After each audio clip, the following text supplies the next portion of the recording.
তোমাদেরকে তো আমি আগেই বলেছিলাম গুয়াহাটির কিছু ভিডিও আছে, আমি পরে পোস্ট করব।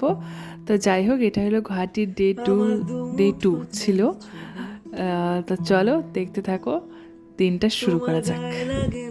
গুয়াহাটিতে আমার সকাল হতো 12টার দিকে বা 11টার দিকে। কিন্তু হ্যাঁ, এটা হ্যাবিটটা ভালো না জানি, হয়তো অনেকে বলবে যে জিনিসটা একদমই ভালো না। কিন্তু গুয়াহাটিতে সেভাবে করার মতন কিছুই নেই, ঘরেই থাকতে হয় সারাটা দিন, ঘরে শুয়ে বসে গল্প আড্ডা এইসব দিয়ে কাটে। তার জন্য সকালে লেট করে উঠি, আর রাত্রে ঘুমাতে ঘুমাতে ওখানে অনেকটা লেট হয়ে যায়, 12টা 1টা 2টো বাজে যায়। খেতে খেতে সবাই মিলে আড্ডা দিই। আর এতটা দিন পরে গুয়াহাটি এসেছি, ভীষণ ভালো লেগেছে সত্যি এবার আমার। তো যাই হোক, এবার দিদির যে ফ্ল্যাটে থাকে ওটা একটা ছোট্ট করে তোমাদেরকে হোম ট্যুর দিয়ে দিচ্ছি। এটা হলো হল রুম, যেখানে আমরা সবাই মিলে আড্ডা দিই। আর এটা হলো ওদের কিচেন, আর এটা ছিল আমার দিদির বেডরুম। সত্যি কথা, এত সুন্দর করে ওরা সাজিয়ে গুজিয়ে রাখে রুমগুলোকে, আমার তো ভীষণই ভালো লেগেছে। তার আমার কাজ হলো ওখানে গিয়ে রান্না করা, যেটা আমি খুব পছন্দ করি রান্না করতে। আর দিদি ওরা সেভাবে টাইম পায় না, মায়না কলেজ যায়, দিদি পড়াশোনা করে, টিউশন পড়ায় ওর। আর আমার তো ওখানে গিয়ে সেমন কিছু কাজ নেই, তার জন্য আমি রান্নাটা করতাম বেশিরভাগ। ওরাও করতো, সবাই মিলেই করতাম একসাথে। আর এই যে হলো আমাদের লিও বেবি, যাকে দেখে আমি এতটা ভয় পেতাম, এখন অনেকটাই ওর সাথে মিলে গেছি আস্তে আস্তে। তারপর চা বসিয়ে দিয়ে আমি এখানে গান শুনছিলাম হল রুমে বসে বসে। তো চার সাথে ওরা বলছে একবারে ব্রেড খাবে, তো একবার আমি এখানে ব্রেডটাও শিখে নিচ্ছিলাম।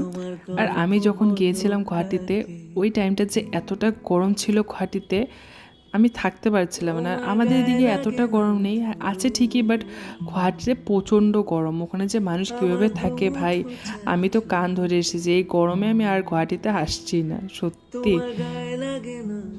আর এদিকে আমার চা করা কমপ্লিট হয়েছে, আর আমরা সবাই মিলে এই হল রুমে টিভি দেখে, চা বলো সে লাঞ্চ বলো ডিনার সবই এখানে বসে বসে আমরা করি। আর আমরা যদি খেতে বসি, আমাদের মোটামুটি 1 ঘন্টা লাগে খাওয়া শেষ হতে। আমি এখানে কিছুক্ষণ এই ব্যালকনিতে দাঁড়িয়ে দাঁড়িয়ে হাওয়া খাচ্ছিলাম, এখানে ভীষণ সুন্দর হাওয়া দেয়।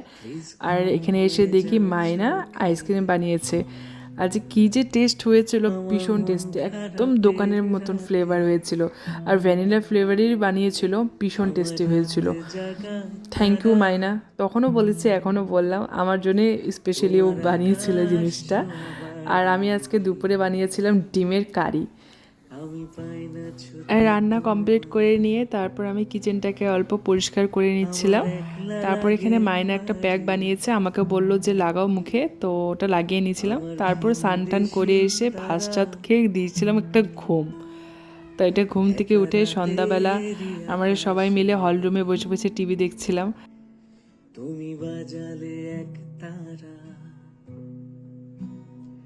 আর এই টাইমটা আমার অল্প বোর লাগছিল, কেন কালকে বাড়ির থেকে এসেছি।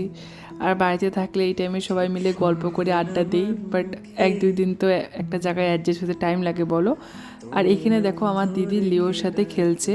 ও পারলে লিওর সাথে বিছানাতে ঘুমিয়ে থাকতে পারে, ও একদমও ভয় পায় না লিওকে। আর এটা ছিল রাত্রি 12টার দিকে, ওদের এখন মনে হচ্ছে ওরা গোলাপ জামুন বানাবে। ভাবো, যে টাইমে মানুষ ঘুমায় ওই টাইমে ওরা এখন রান্নাবাড়ি করতে যায়। তোমাদেরকে তো আগেই বললাম, আমাদের এখানে ঘুমের কোনো ঠিক নেই। ও আর হ্যাঁ, তোমাদেরকে এর সাথে ইন্ট্রোডিউস করাই নেই, এ হলো মায়না, যার কথা এতক্ষণ ধরে বলছিলাম, মায়না মায়না এসে। আর ও হলো অ্যাসামিস, কিন্তু ওর যে কথাগুলো এতটা সুন্দর লাগে শুনতে, ভীষণ ভালো লাগে। আর আমাকে খুব ভালোবাসে ও।